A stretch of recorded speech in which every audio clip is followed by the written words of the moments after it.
This KFAN podcast is sponsored by Builders and Remodelers, exclusive Twin Cities provider of Elements Windows. Get the highest quality windows at unmatchable value. Visit buildersandremodelers.com for more details. Want to feel more creative but don't have the right laptop? Lenovo.com can help. Look through our legendary lineup of AI-powered PCs and devices and find the one that fits your passion. Our PCs powered by Intel Core Ultra processors, as well as cutting-edge AI tools, allow students to focus, learn, and create with ease. That's the power of Lenovo with Intel inside. Plus, college students and teachers can get 5% off their order. Shop now on Lenovo.com. The future's waiting, and it needs you. And boom! Common man, no show prep, no solid plan. Spins a yarn, begins a tale. The esoteric approach won't fail. Tune in, it's time for Common Man. Common man, charge the housewives like no one can. What'd you shoot? Where'd we play? Non-stop nonsense on deck today. Tune in, it's time for Common Man. Oh boy! Why should anybody aspire to be a common man, an average man? Do you realize what it means to be average? That means you're the best of the lousiest, and the lousiest of the best. Now, if we demand more and more for producing less and less, while the have-not nations encourage and inspire and indeed require hard work and maximum effort, if we deify the common men while they encourage and reward the uncommon ones, well, the end result of such a lopsided race as that is too obvious to require elaboration.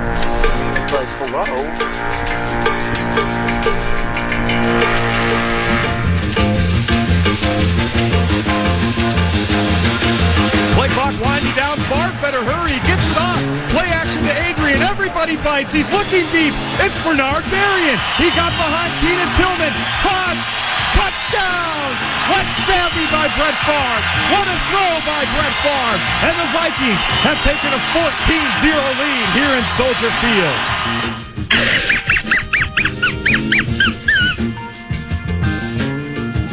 Second and 3 Vikings, their own 35. Favre calling out the signals, takes the snap, drops back. No! It's a shovel pass to Cheech Harvin. Harvin around the end looking for room. And Favre is blocking for him. Number 4, stride for stride with Cheech. And the Lions have no chance. Touchdown, Vikings! What a play call by Brad Childress. Remembering the Green Bay Packers used to design plays where Brett Favre would block. Blocking by design by Favre. They do the same thing, and the Vikings take a 21-3 lead.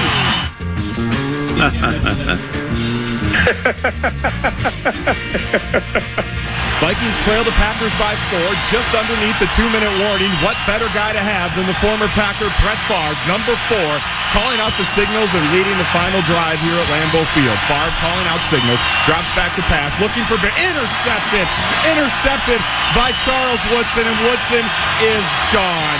The guy we wanted, the guy we begged for, the guy we possibly tampered with to get the play in purple. Brett Favre throws a costly interception, and the Vikings will lose to the Packers at Lambeau Field. No! You've got to be kidding me!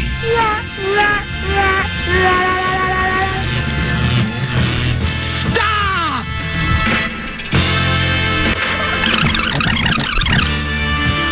He's the clown from Brown. He's the 4th in the North. This is the Common Man, Dan Cole. Hey, greetings, good afternoon, and ack, and dak, to you and yours. What is ack, a dak? Well, let me tell you. It's your password for tomfoolery and skullduggery. It will also gain you admittance into a meeting of the Loyal Order of Water Buffalo. Ooh la la.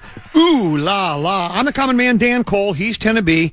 Not in my La Brea tar pit today. As a matter of fact, if I were in my La Brea tar pit, this would be the best La Brea tar pit to be in, because we're at Hazeltine National Golf Course in Chaska for the Federated Challenge golf tournament for big brothers, big sisters. It's going to be our third time we've been here, and now today We were deciding between Chaska or Alaska. yeah, and then we thought opted for Chaska. and then we thought we might either broadcast from Edina or China, and then we were thinking about Austin or Boston or Key Largo or Fargo, and then we thought the station's not paying for airfare, so we'd be better off just coming over here to Chaska. Though I think I could have got here quicker if I'd flown rather than the traffic out there.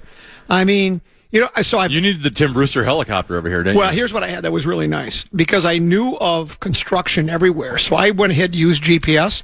Twice they said police officers in the area, and I would have been caught dead to rights because I had to make it here, right? I mean, this is big town. I can't miss Big Brothers Big Sisters, right?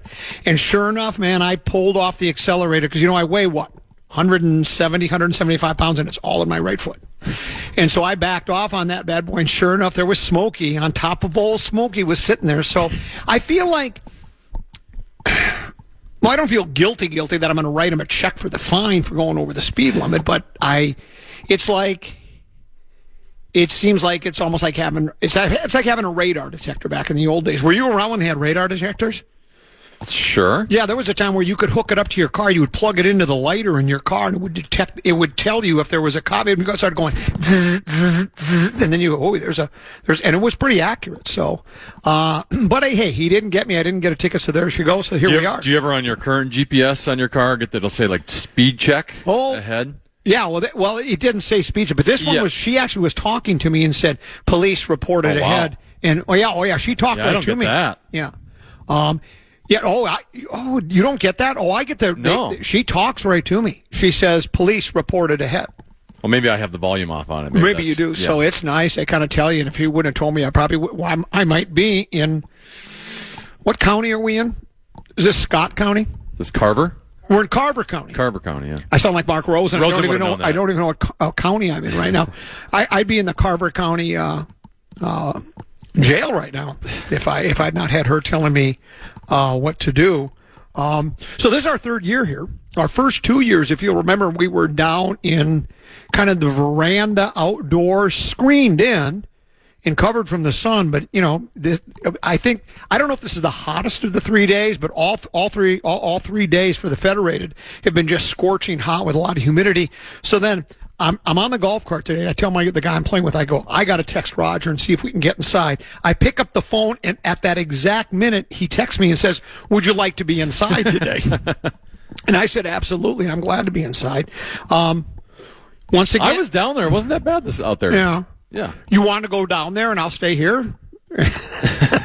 No, I'll stay here. Because you can go down there. The view's a little nicer up here. Yeah, it is. Oh, yeah. I mean, we're up in the Crows. They rebuilt the entire clubhouse here. I don't know how many years ago now, 5, 6, whatever it is.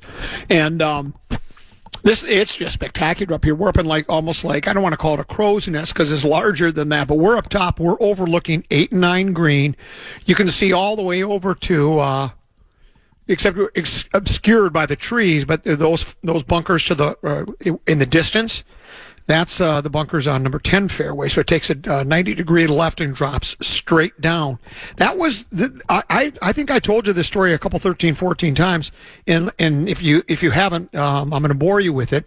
One day I was playing out here with Hartman. I was even par through 9 holes. I got here. I hit it into the green side bunker on my second to the green side bunker in two. 5 swings later, I was on the green. Well, there's that. How do you think my attitude was at that point? I went from even at Hazeltine to 5 over par.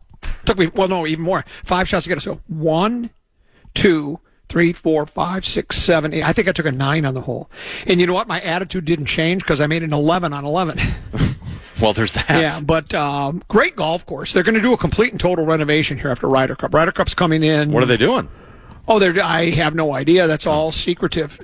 I think it looks like it's going to be Davis Love III is going to be do the renovation out here, and he's been out here for visits on a number of occasions. They just want to gussy it up. I mean, all these legendary golf courses at one time or another have to go through some sort of a renovation. They get it's almost like getting a facelift. You know what Lil B would call it getting a zhuzh. Yeah, getting a little zhuzh. A zhuzh. The golf course needs a little zhuzh is what it needs. So they're going to be doing that after Ryder Cup. Ryder Cup is scheduled for 2029 or 2028. I think it's 2029. Ryder Cup is coming back up. And you know what we'll be doing? We'll be rubing it up. A Ryder Cup. Rubing it up at Ryder Cup. We were here early in the morning for Ryder Cup last time. 5:40, 5 o'clock in the morning, the gates opened. And then we were, because if you're not here early, everybody wants to see the first tee shots of the day, and we were there for that. Now, we had an advantage because we had our media passes, full disclosure. We got in a little early. We were the beautiful people. Yeah. We got in early, and I still have the video on my phone and it's still dark outside, but there's people running from the parking area. They're running as fast as they can, racing, because everybody wants to be there for those opening shots because they say it's like the greatest moment in sports. No offense, it's not the greatest moment in sports, but it was cool. I did like doing it. It was. I mean, I didn't stay, and then I didn't even stay for it, because once you see 5, 6, 7, 8 guys tee off, you go, okay, time to go on. But if you'll remember, when DJ hit his tee shot, it was, the people go, the ball coming off his bat just sounds a lot different, they'll say about a player, right? And I kind of roll my eyes, shrug my shoulders, and shake my head. If you'll remember when DJ hit his drive, Dustin Johnson, it was different. And that thing went, that's at the time, he's not the longest player. Well, it's not on tour anymore, but he's not the longest in the world anymore. It's that Pot Geiter, well, whatever his name is. Is he the longest? He might be the longest now. Longer than Bryson? I think, that's what they say. Well, Bryson's not on the tour either, so I don't know. Yeah. He's on Live, but maybe Bryson hits it farther, but I'll tell you what, when that ball left his golf club, I know I sound like a rube. It made a different sound than when he outdrove everybody by a long shot. This is also where I rubed it up when McIlroy was in the media center. He was coming out of the media center for the interview, and I just went up and I slapped him on the back and I said, Great, nice work today. And he just turned around and looked at me like, I think at first he thought I was going to pick his pocket, because I was slapping on the back with one hand and reaching for his pocket, and he just said thanks is all. So I've actually verbally and physically slapped Rory McIlroy in the back. I think one of the most epic one-on-one matches in Ryder Cup history was out here that year. That was Rory versus Patrick Reed. Yeah, exactly. It was a great match. Back and forth. Yeah. Toe to toe. Draining putts from 30 feet. Well, and that's the thing about Reed. Reed's a really good Ryder Cup player. Certain guys do rise to the occasion. Garcia was a great Ryder Cup player. There's a lot of guys that, when it comes to Ryder Cup, a different sense of pressure. Well, sure it is. Yeah, and it's for continental pride, I guess, on over in Europe, because it's not just one country, and then of course it's United States. But yeah, it's coming back here, and if I'm not mistaken, this will be Hazeltine will be the first golf course in the United States to host the Ryder Cup twice. Now this year it's at Bethpage Black over New York, which is a public golf course, and they had the U.S. Open at Bethpage Black long time ago. But there's a sign. Have you ever seen the famous sign in front? It says something like, the back tees are for skilled golfers only. Don't go back there. Beware, or something like that. Sure. Because it's really a difficult golf course. And that's where the pros will be playing. But so it's good to be out here. Let's do this. Let's take a break, okay? There's plenty to get to today. A lot of things to talk about. PA and in Norder, we're out at TCO Performance Center. We'll be out there again on Wednesday. I think you and I have 3 more shows there, 3 or 4 more shows. And you might be doing a couple of solos. I don't know what you've decided for that week. I don't I'm think out. I am. No. Okay, but we're going to be out there on Wednesday. But today we're at Hazeltine National Golf Club. It's for the Federated Insurance Big Brothers Big Sisters tournament. They've raised a boatload of money over the year, millions of dollars, and they had a big night in the fundraiser last night as well. So we'll take a break. We'll come back with more. We're broadcasting live from the Federated Challenge Golf Tournament at Hazeltine National Golf Course right here on the Fan.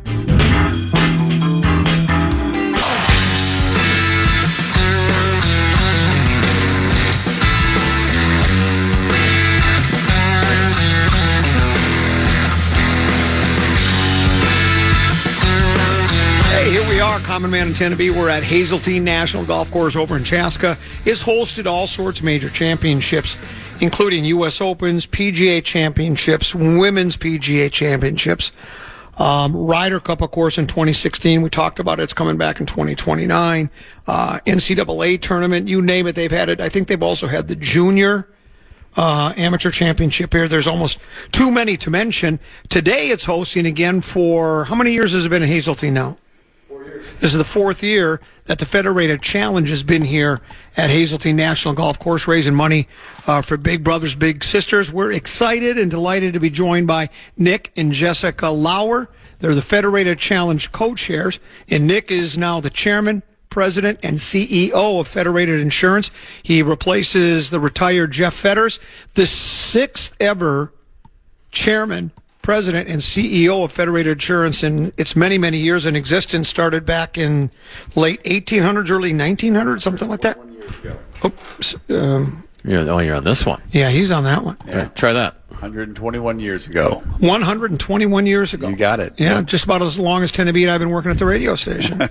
He said we were magical, is what he said. He said the first segment was magical. He said it was magical. I don't think he's eligible, but that would have been nominated for preposterous statement. Yeah, we have a tournament we call the preposterous statement tournament when somebody says something really preposterous. But we've really basically only limited edition now athletes and front office people and managers and media members and such like that. Good. Thanks for having us. We appreciate that. Oh, thank you for being here. We appreciate you. Yeah, I mean, again, you look at the money raise. You had the gala last night, had over 700 people. Yep. At the St. Paul River. Did you get a power outage at the River Center last night? We had a little spike, but we fought through it. We were very blessed. It worked out well. They had a power outage at XL last night for Nate Bargatze. You know, now I know he doesn't work blue, but I didn't know he worked black as well. Wah, wah, wah. Sorry about that. I had to say that. Raised last night just under $5 million. Is that right? Just short of it. $4,945,000. And then $62 million raised in 21 years. Pretty special. That's a lot of money, and all goes to Big Brothers Big Sisters. Yes, sir. Why did they choose Big Brothers and Big Sisters? You know what? Youth mentoring is important to society in general, and as an organization, we've been very fortunate. So it's just a great partnership. They've been doing that since 1904. Big Brothers Big Sisters. I mean, their whole sole purpose is to provide mentors to youth, and how can you argue against that? So it's a great organization to get behind and support. You and your wife Jessica are the co-chairs. Is she kind of the boss then, or just the boss at home, or how does that work? She is the boss in general. Yeah, okay. That is a very true statement. Yes. I get that. Yeah. Jessica, you enjoy being the co-chair. I mean, you just started, right? This is the first time you've done it, so yeah, this is the first year. Yeah, a lot of work probably went into it, right?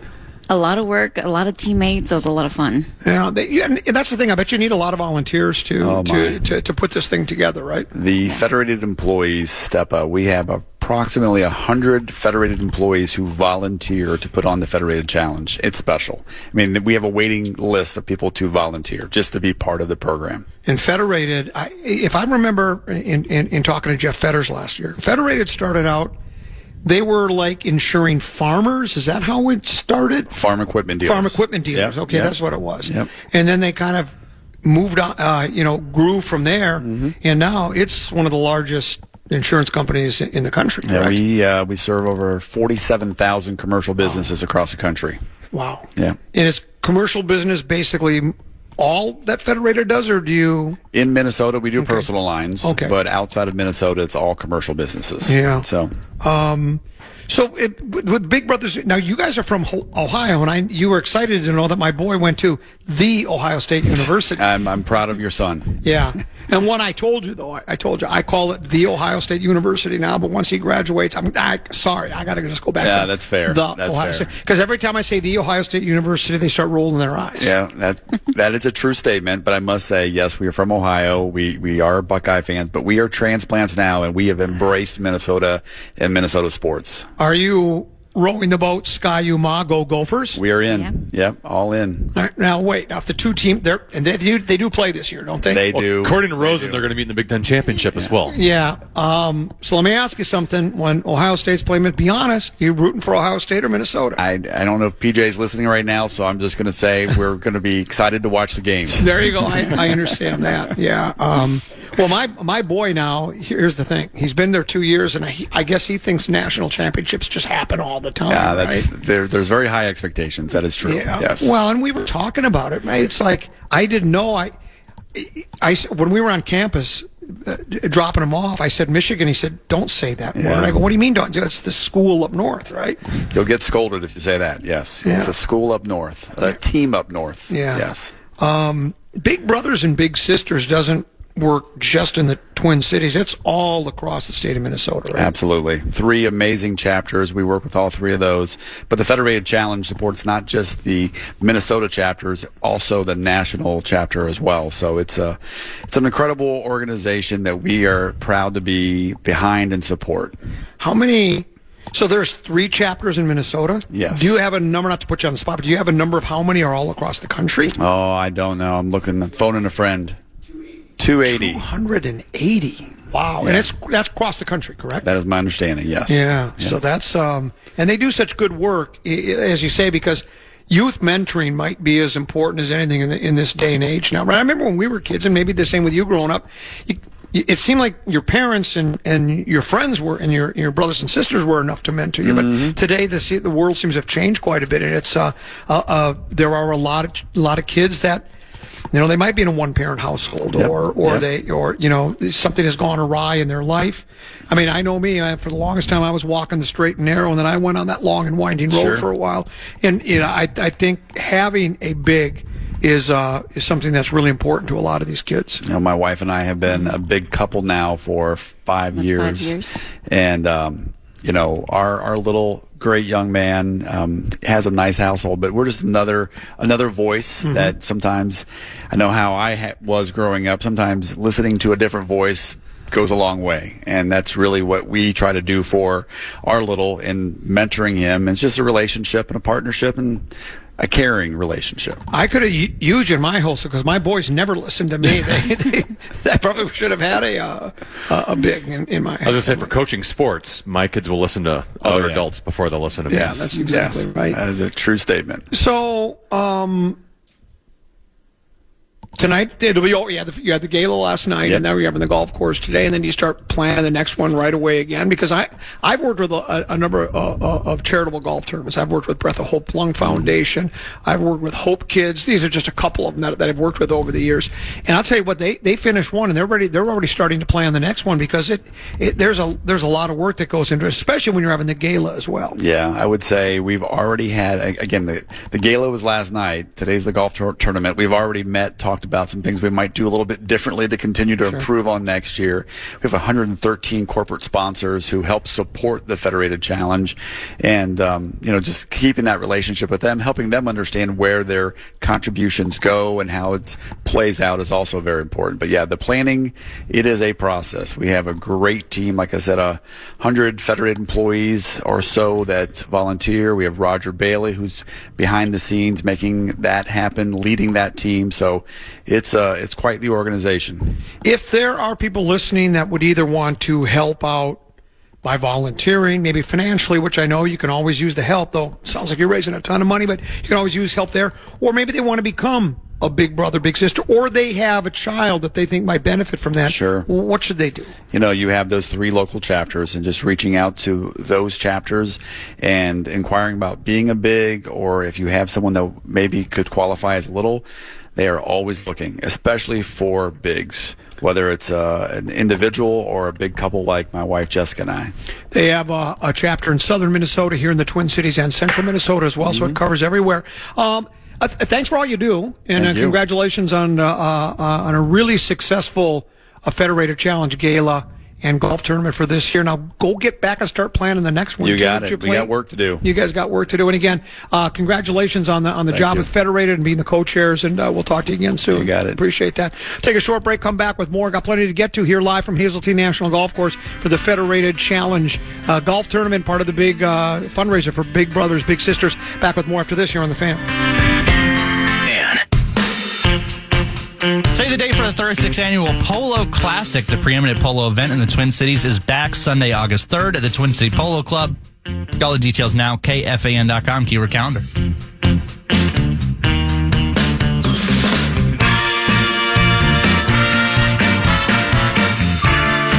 Hey, welcome back to our broadcast. Federated Challenge golf tournament for Big Brothers, Big Sisters out at Hazeltine National Golf Club. I'm the common man, Dan Cole. He's 10-B. 10-B, did you lose any power last night with the severe storms that rumbled through the Twin Cities metro area? Were you okay? So my house did not. We were, at the time it happened, it was inside a hockey rink at Super Rink up in Blaine.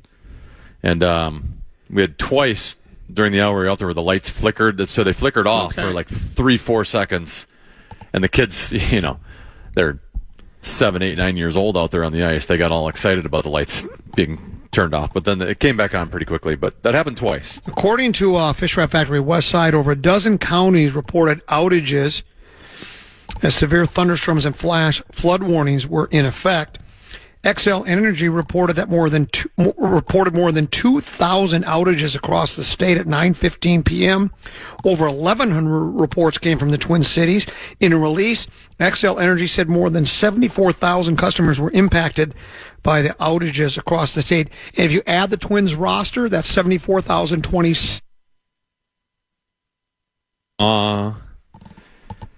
Thank you very much. There's a new weather term I'd never heard of today that might happen in Minnesota. The Derecho? Yeah, have you heard of that before? Yeah. I'd never heard of that. Yeah. Barrero's fascinated by it. He's fascinated by weather. I mean, Yeah. if anybody's more there's nobody I've ever met that's more fascinated or likes to talk about weather than Big Ticket. And it's called, how do you say direct? I don't know how you say it. I just know it's spelled Derecho. Derecho? Yeah, I think it's called Derecho, and and what is it? How does it explain? Because I don't even remember what it is. I'm not as fascinated by weather, but I know it's something like. All I know is that what does it say about the headlines that bring me the news? What is that? Derecho. Derecho. Derecho. Derecho. Minnesota derecho threat. 100-mile-per-hour winds. Widespread damage possible. Yeah. A derecho is likely, according to the Storm Prediction Center, and top meteorologists are warning that wind gusts could reach 100 miles per hour along its path through Minnesota. So, I think maybe it's like just short of a tornado or something. How was it pronounced? Were you saying Dorito? I'd like some if you have them. Derecho. Derecho. Is it saying like a Ray? R-A-Y? Derecho? Derecho. Derecho. So anyway, yeah, it's a weather phenomenon. And are we expected weather again tonight? Is that what they're saying? That's what I see. Yeah, that's what I thought I saw too. That's when the derecho is coming. Yeah, that's the Twin Cities. That's when the derecho is coming. So beware. It's in the Dakotas right now. Beware of derecho. Speaking of power outages, Tindy, hey, we appreciate that. Thank you very much. If you are driving by Hazeltine National Golf Course and catch a glimpse of us, go ahead and honk your horn. We do appreciate that. So last week we were talking. It was on Friday. Was it Friday? We were at the TCO Performance Center. Was that our or was that Thursday? Yes, Friday. So we were there Friday, and we were commenting on a column that Jim Suhan, esteemed columnist, Fish Wrap Factory West Side, wrote about Twins shouldn't do anything as far as don't make any trades, don't do this, because it seems their big three were all starting to come together. Buxton's been great all year long at the plate. Correa's starting to get out of his pretty much season-long slump. Lewis has either been injured or in a slump or both, and he apparently is coming out. So Jim and a lot of the other pole lad pocket protectors start getting excited about the club and Pablo Lopez coming back. And let's not just start thinking about selling or buying. Let's just stay the course, because we're sort of on the periphery of the playoffs. Then we go ahead. Did we lose 2 of 3? 2 of 3. Every series since the All-Star break, we've lost 2 of 3. If I'm not mistaken, this Nationals club is not very good. They're under. They were the worst in the AL East, or the NL East. And it's like yesterday was another example of just 3 hits in the entire game, and when we talked about what Suhan wrote, I basically agree, just from the standpoint, I just don't get the feel that this team is going to do anything like all of a sudden go on a 13-win tear like they did earlier this year. And that's what kept them in the conversation. They started the season, they were awful. Then they won 13 games in a row, and lo and behold, they're right there in the thick of things. So then you start thinking, hey, maybe it took them a while to, like Rosen likes to say, when the weather heats up, the bats generally heat up. And it certainly seemed that way. But then the team started to struggle, and now so they've had the bad start, the 13-game winning streak, and then since then, there just hasn't been. They had that little stretch just before the All-Star break that gave some people hope, where they won 3 series in a row. They took 2 or 3 in 3 series in a row. But I just think what happens is, I think the media, especially the pole lad pocket protectors, it seems like every year they overrate this team. The expectations are very high, because you do have guys that have showed flashes, and we know how good Buxton can be, and Lewis and Correa, and some of their pitchers have shown moments. But baseball, to me, it's a funny sport, especially for 162 games with injuries and slumps, and then these other teams aren't laying down for you. I mean, there's some quality teams out there in the big leagues, and it's Yeah, I don't know what they'll do. Is trade deadline in a couple of days, right? It's this week, yes. Yeah, I think it's the last day of the month, and it's anybody's guess as to what they're going to do, but I would highly doubt they're buyers. I mean, historically, even when they have been, I would leave town if they're buyers. Yeah, exactly. That's Thursday at 5:00. Even when they've been relevant and either been in first place or been in the wild card race, and they have made a buy rather than a sell.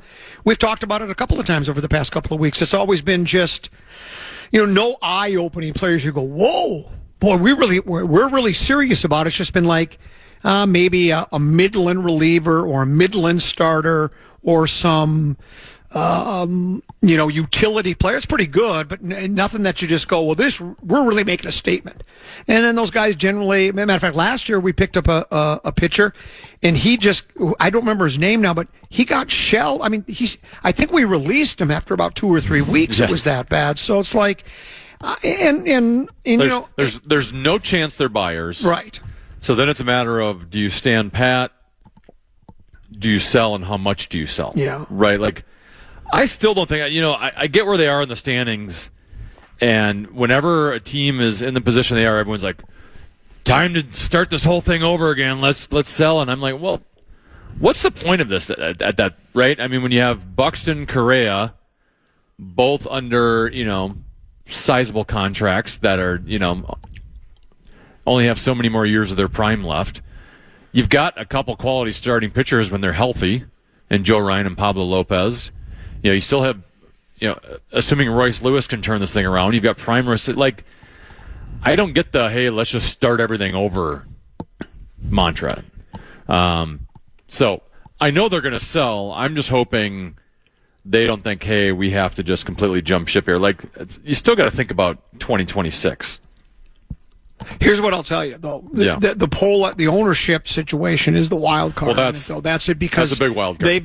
They publicly made the statement that they want to sell the team. And then like I say, Teneby, if I were going to sell you my home, you want to buy it as it is. If all of a sudden, like, I decide, well, I'm going to take the refrigerator, the oven, and the dishwasher, you're going to go, well, I was buying your house as is, right? Same thing. It's like, if you want to buy the club, I think you'd be more interested if you've got Pablo Lopez, Joe Ryan, Buxton, Lewis, and I guess even Correa, though, with Correa getting up there in age. I know, but you're four, Buxton is playing really well. Lewis is young. Ryan is young. Lopez is good. You don't want to buy the team without those guys on the club. And the other thing is, if you are going to keep a team for an extended period of time, they got to know the temperature of the fan base. They must know that the fan base is bitter about, after finally snapping that 0-for-18 postseason streak, and then winning a playoff series, breaking that streak, winning a playoff series, and then announcing, and then cutting the payroll. They know fans are bitter. So now, if all of a sudden the season fails and you come to the trade deadline and go, yeah, we traded Joe Ryan and we traded Byron Buxton, I think the fans would be even more infuriated. They would go, well, wait a minute now. Now, what the foundation of our franchise that at least keeps us mildly interested, you're trading them now? So I don't think they'll do that either. Does the ownership care about the fans I don't at this know. point, though, right? Well, I still think, and I know you've disagreed with this to a certain extent, I still think ownership is, if they are going to be selling here in the next couple of months, that they're looking at this going, let's shed some salary here for the rest of the season. Well, yeah, that could be. Right? Yeah, that doesn't mean you're shedding $40 million, but hey, if we can cut $5, $6, $7, $8 million out for the rest of the season that we don't have to pay before we sell this thing over. The evidence I have of the poll ads is they've always thought finances first. Yeah. So I go into this trade deadline thinking they're going to think finances first. Yeah. Well, and the point I made prior to that about, a buyer would probably be more interested in a team that's got Lopez, Ryan, Buxton, and Lewis, and a couple of the others. I will agree with you that that's not going to prevent the poll ads completely from doing that, shedding salary, and it certainly wouldn't prevent a would-be buyer saying, you traded Buxton and Ryan, we're out, because you're buying more than two players or the immediate future. You're buying a team because you're going, man, these they increase in value. We got a cool stadium. And you know what? now I got a team, and I can go ahead and I can try to win a World Series, and that's what these guys get excited about. So, yeah, I'm not sure, but I'm with you. Now, I will say, if they could get out, and I'm assuming nobody has mentioned Carlos Correa before the trade deadline, just because I just don't think at his salary and nobody else, there's no takers. But if there was a way to shed that contract, I know we're not in a salary cap world, but given that we impose our own salary cap on ourselves, if there was a way to get out of that contract at this point. I'm looking at the AL wild card standings. Your first place teams are Toronto, Detroit, and Houston. Okay, so they got those locked up. Is it 7 teams make the playoffs now? Is it 4 wild cards, or is it just 3? Why do I think it's? I think it's 4. I think they do 4 in the wild card because I think we're confusing ourselves with the National Football League, which made the change. National Football League. I could have swore it was 7 teams make it. Let me see. Let me pull up the standings. It does say 4 make it, Tenneby. It says right now, if the playoffs were to start today, Toronto, Detroit, Houston, they win the divisions. New York, Boston, Seattle, and Texas, they are the wild card clubs. Okay. Because I think the best team gets, like in the NFL, they get a bye. I think they do that same thing. So you have to get into that top 4. Well, Detroit is 2-8 in their last 10 games. Yeah, they've been strong. Matter of fact, they are no longer have the best record in baseball. Hell, in the American League, Toronto has the best record, and Houston's breathing down their neck, only half game back. But then you have Tampa Bay, Cleveland, Kansas City, and the Angels all ahead of Minnesota in the wild card standings. Now, those teams aren't that far. LA is they're a half game up. Kansas City's 1 in the loss column, 2 in the win. Cleveland's 2 in the loss column and 2 in the win column. So, some of these teams have played more games, and it's not that hard to make up a couple of games. But with the way they're playing, it doesn't even seem like it. I don't. But it's not even just now. It's not the amount of games you're back. It's the fact that you would have to leapfrog five teams. Correct. So Correct. You're going to have to go on a pretty good run here. And there's nothing that. There's nothing they're doing that would lead me to believe or give me any kind of hope that they're going to be able to do any. I guess if Lopez gets back, but they started out with a favorable schedule as there is coming out of the All-Star break. They played the rock bottom Rockies, worst team in baseball. Then they had, was it the Dodgers? And the Dodgers, they're one of the best teams in baseball, defending World Series champs, so that was a more difficult task. And then after that, it was...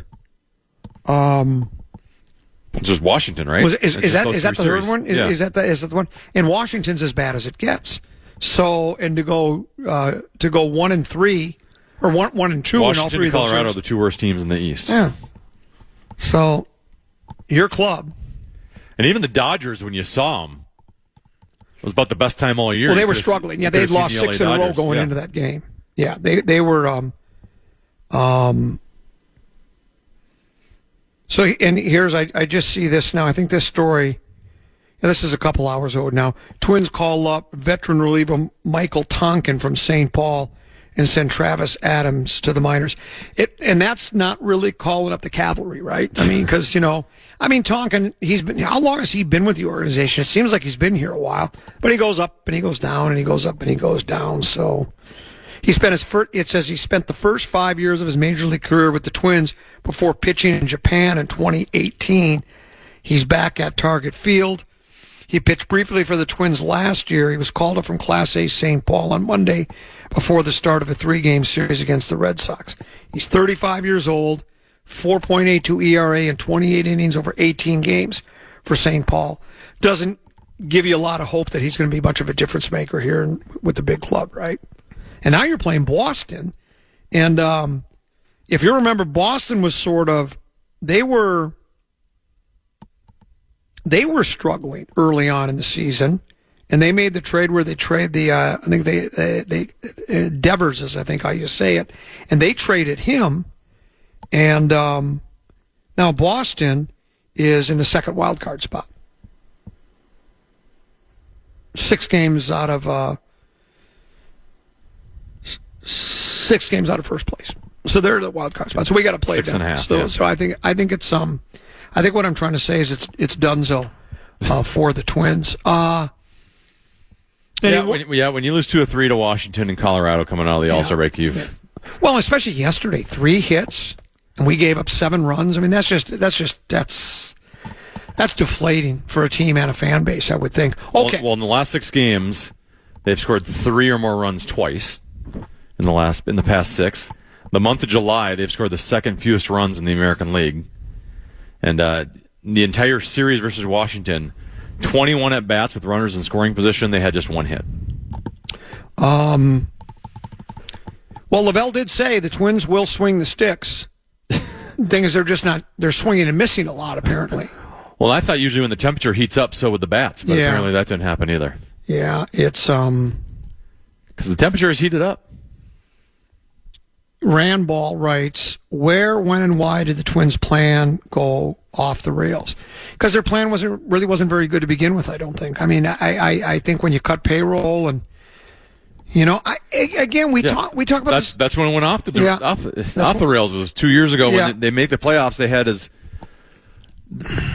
much equity as the fan base has ever given them was at that moment. Correct. They had the fans on their side and just completely said, well, you got your wins and now we're going to cut payroll. I mean, they just took away everything they had gained. Yeah, and that trust has never gotten back.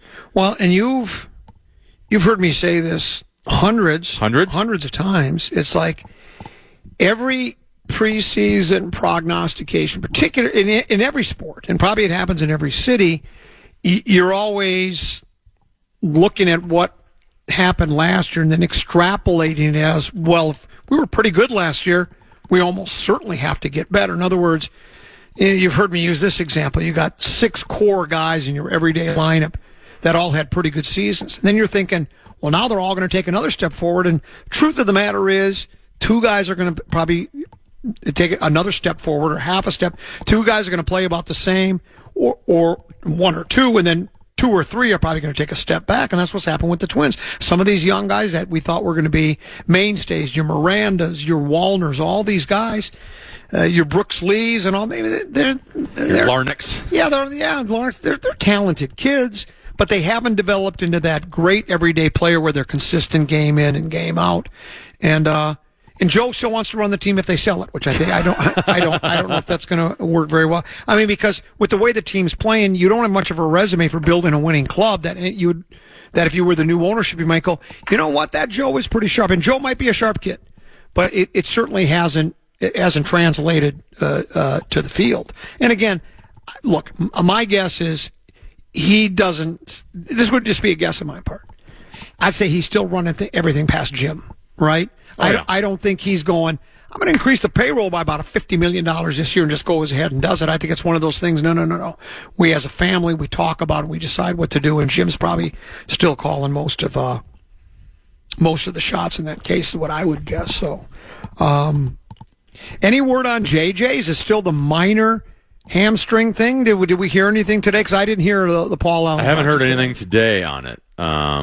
Just that he's not practicing, and it sounds like they're going to take him week to week. And, they're going to say, and they're probably right to a certain extent, it's July. Right. We just got to make sure Justin Jefferson's he knows the offense. We don't need to put him out there to see what we got.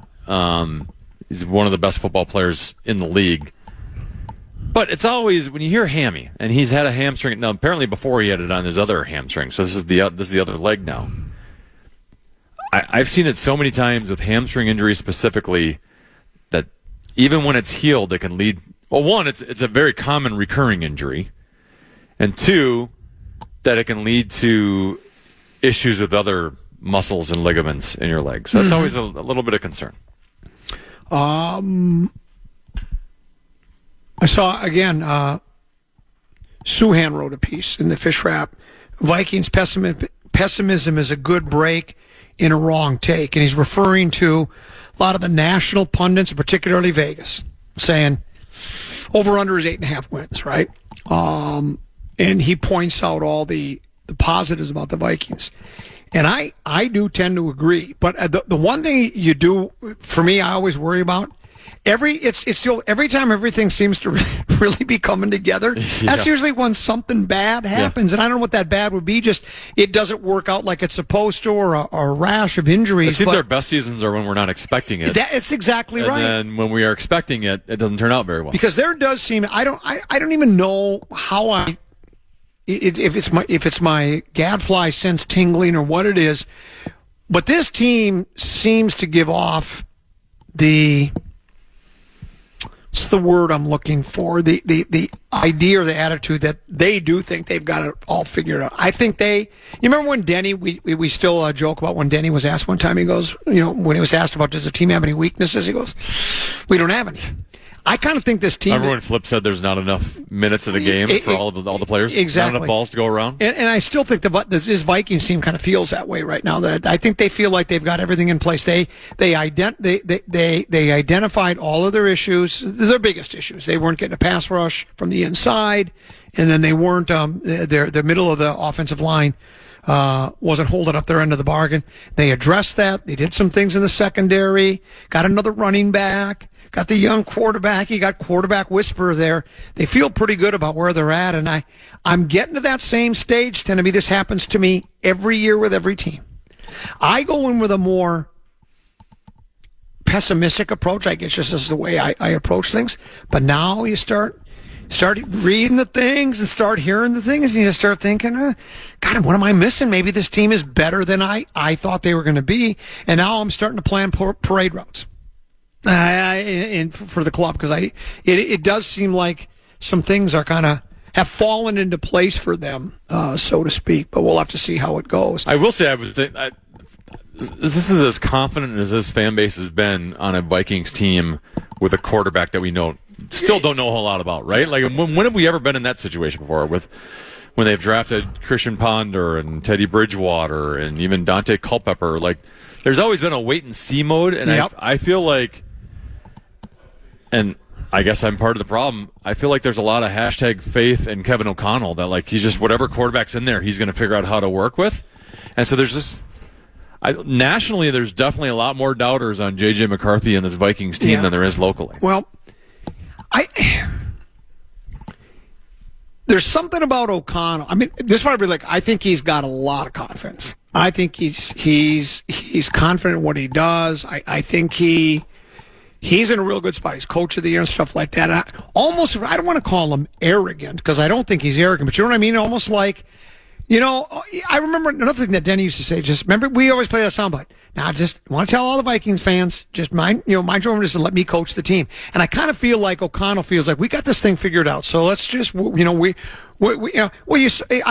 if you saw. Remember when we had Chip on Friday and he said he did a one-on-one with O'Connell, and O'Connell's got everything. He's got it. I don't want to say it's like a Excel spreadsheet that Kirk Cousins had, but it was close to it, where every minute of every day of practice, training camp is all spotted out. It's color coded in greens and yellows and hopefully some purple, all color coded and such like that. I think they feel like they're in a spot where, I do think they're thinking Super Bowl or bust. I think they are. And, if you remember that poll we looked at with The Athletic, they asked one of the questions, and you and I took the poll. We answered the questions. Then The Athletic came back with the results, and we looked at them last week. And the one question was, how would you consider a successful Viking season? And they didn't have win the big game. They had win the NFC Championship, make the playoffs and win one game, just make the playoffs, or win 8 games. Win 8 games. Very few people said 8 games. Not many people said NFC Championship game. Most people just said get to the playoffs and win a game. And I get that. I understand, especially if you haven't won a playoff. When was the last time we won a playoff game? 2000. Minneapolis Miracle, no, was it? We've won since then, because Kirk won in New Orleans. Okay, that's right. But we don't win often in postseason play. No. But it's like, I always do that bit, get to the Western Conference Finals and get back to me. We're talking about the Vikings or the Wild? Well, same thing. Vikings, Wild. Or the Twins. Get to the AL. The Wolves at least have won a couple series the last couple of years. Yeah, and the Wolves finally did it. They got to the Western Conference Championship Finals and got back to us. But The Vikings haven't been to the NFC Championship. Well, 2017, and we weren't that far out of. We'll leave that for another time. We'll take a break. We'll come back. We're at Hazeltine. It's the site of the Federated Challenge charity golf event for Big Brothers, Big Sisters. Short break. When we come back, 10B's got 534. What you got? Yeah, Metellus got the money. Come on, why is this taking so long? This thing is ancient. Still using yesterday's tech? Upgrade to the ThinkPad X1 Carbon. Ultra-light, ultra-powerful, and built for serious productivity with Intel Core Ultra processors, blazing speed, and AI-powered performance that keeps up with your business, not the other way around. Whoa, this thing moves. Stop hitting snooze on new tech. Win the tech search at Lenovo.com. Lenovo. Unlock AI experiences with the ThinkPad X1 Carbon, powered by Intel Core Ultra processors, so you can work, create, and boost productivity all on one device.